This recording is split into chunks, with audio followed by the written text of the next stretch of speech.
In questo video scoprirete come creare un paesaggio marino dove ci sono delle vele e un mare appunto abbastanza calmo. Ho proceduto iniziando a mettere il colore bagnato su bagnato, vale a dire tenendo il colore molto diluito e avendo prima bagnato il foglio sotto.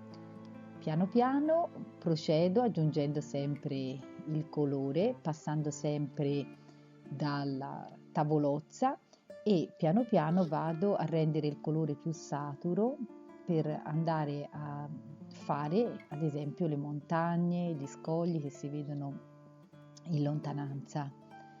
Io non ho usato il mascheramento fluido, quindi devo stare ben attenta a salvaguardare quelli che sono i bianchi. Come sapete, nell'acquerello si lavora sempre prima salvaguardando i bianchi e cominciando dalle tonalità più chiare. Piano piano si procede, prima lavorando generalmente bagnato su bagnato, poi bagnato su asciutto e poi si può arrivare a lavorare anche asciutto su asciutto nei dettagli finali. In questo caso sto facendo anche il mare sotto, lavorando sempre a fresco, e a fresco poi rimuoverò le parti che voglio siano più chiare, con l'ausilio per esempio di una spugna, e poi piano piano vado sempre più a dettagliare il tutto.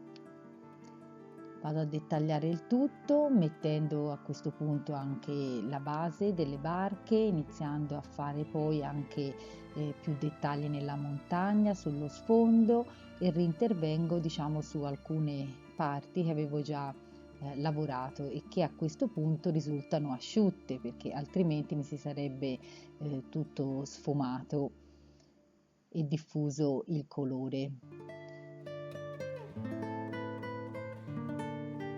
Aggiungo sempre ulteriori dettagli, cambiando anche tipologia di pennello.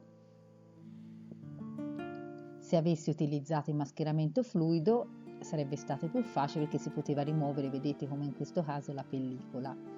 A questo punto poi vado sempre più a dettagliare sia gli effetti di luce sull'acqua, posso rintensificare il cielo con le nubi e a questo punto vado anche a fare gli alberi delle navi. Posso girare il foglio affinché mi torni più comodo realizzare queste aste e dettaglio sempre più il tutto.